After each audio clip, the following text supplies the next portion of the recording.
Duel Review is brought to you by NexusDigitalComics.com. Today on Duel Review, Dessert Punk. Sounds delicious. That's Desert Punk. Still sounds delicious. I'm RJ, and the other guy is Nick. Let's get to it.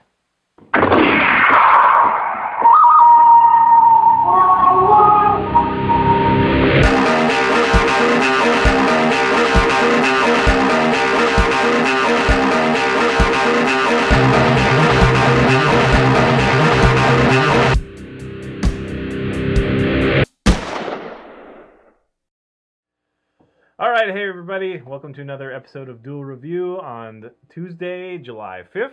I hope you had a good holiday, and I hope you liked our first show. Our second show is going to be even better. And today we're going to be reviewing the anime Desert Punk, which is one that you may have missed. It was made by Gonzo and Funimation. Right. And the manga was 1997, and this animation series, which I think was 2 seasons, started in 2007, and it basically follows Kanta through the Kanto Desert, and it's a post-apocalyptic, far post-apocalyptic. Right, so it's not like it just happened, afterwards. It's gone. And he is the legendary demon of the desert, Desert Punk, and he is it turns out he's a boy. I don't know how old, but he's pretty young. Yeah. But he's a mercenary. You kind of fall into 3 camps. You're either the mercenary, the government, or nameless rabble of victims.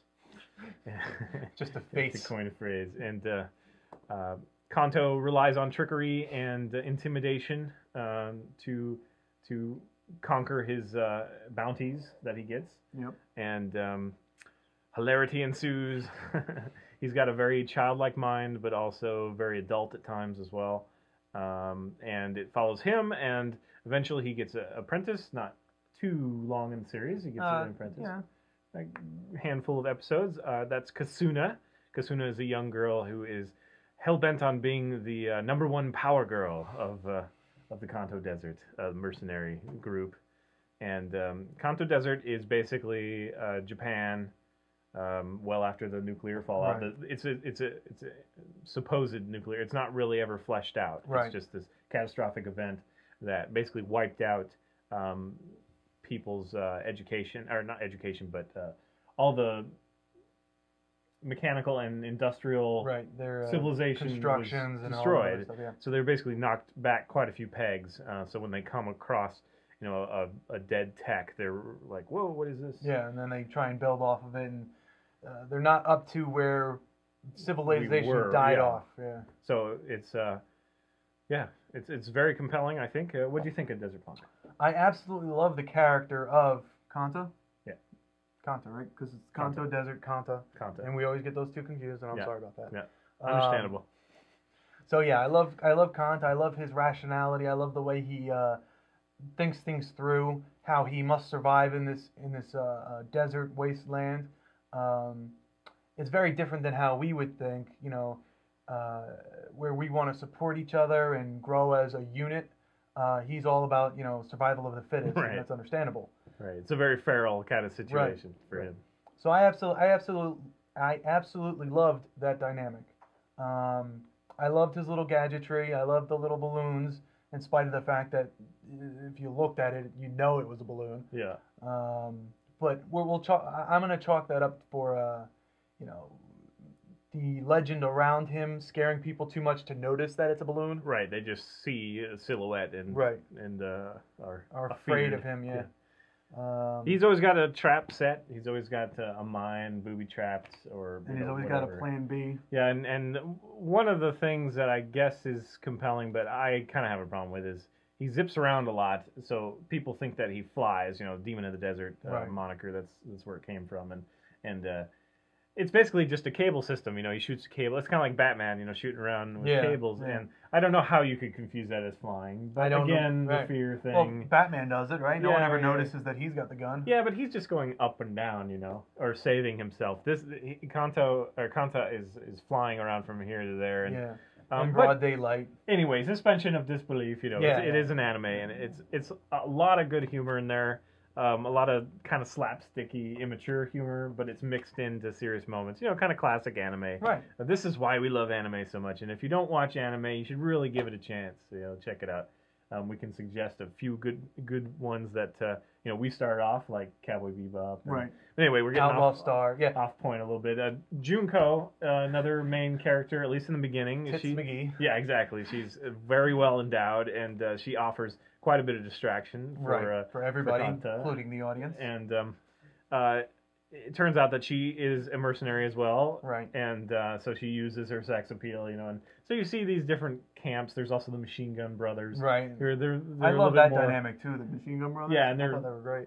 all three of them are kind of adults, but at the same time, you know, there's a progressively stupider brother. Right. And anyway, you know, it's interesting to see the kind of Fallout type gear they wear. Right. You know, it's the masks that they wear to protect themselves from either the sun or the radiation. Desert Punk himself, of course, has Right. a very one circle. So you'll know that when you watch it, when you watch the end credits. So watch it just for the song. Yeah. Anyway, he wears a mask because the desert is very toxic, and Right. you can't spend much time out in the sun without blistering. It gets too hot. It gets too cold at night.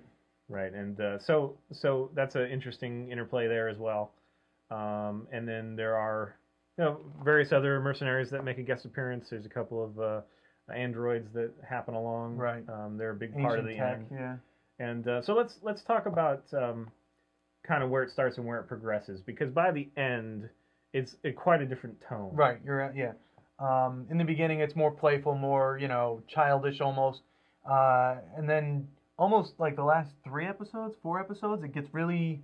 It's a little more than that, but. Well, okay. The way I see it, or the way I felt it, right towards the end, like the last couple episodes, it got really solidified in having a meaning, having a purpose. This whole military influence thing. Right. It just.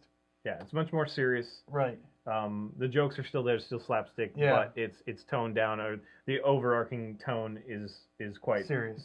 Yeah, government versus freedom fighters Right. kind of thing, dynamic. And then there's the in betweens. What's her name? Anyway, the Machine Gun has a brother. The Machine Gun Brothers sister. have a sister, right? And she is part of the government, so there's Right. that interesting. You know, she's related to the Mercs, and they do have a good relationship, but she's kind of infiltrating the government in a sense. I wanted. We don't want to give too much away of it. Oh yeah, I guess I shouldn't say that then. I was gonna. Well, they're just in time. I was going to talk about it, and I can't say it. So, yeah, it's definitely worth a watch. It's a fairly recent one. You know, Right. it does the post-apocalypse thing that so many people love, but it does it in a different way. Right, as opposed to you know, people dealing with coming right out of the post-apocalyptic. You know, like it just happened, and now how do we deal? They're already dealing with it, and they just got to figure out, you know, how to live their lives in it. Yeah, it's rebuilding from that. I mean, Right. it's been forever. I mean, they've already got all their little populations established. And, Right. It's a really good one. It's a fun one. It's something that probably won't take you too terribly long. It's like No, it's 26 episodes. 24, 26? Yeah, something like that. So go check it out. Do some power watching. It's really good. It's a really good series. Yeah. All right. That's it. Ha Oh, we got it. 2. Oh, nothing. That's it. See you guys. Jazz hands.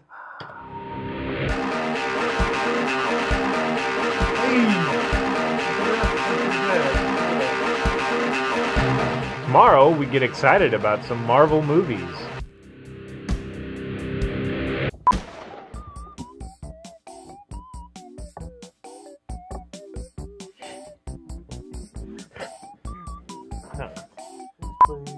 Why don't you move your mic in just a little bit further, see if it enters frame? Because it's not quite pointed at you, it's pointed at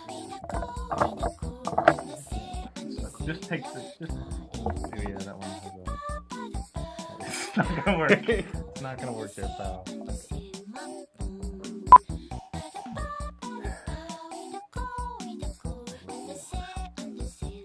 Hi guys, it's RJ. Welcome to the show.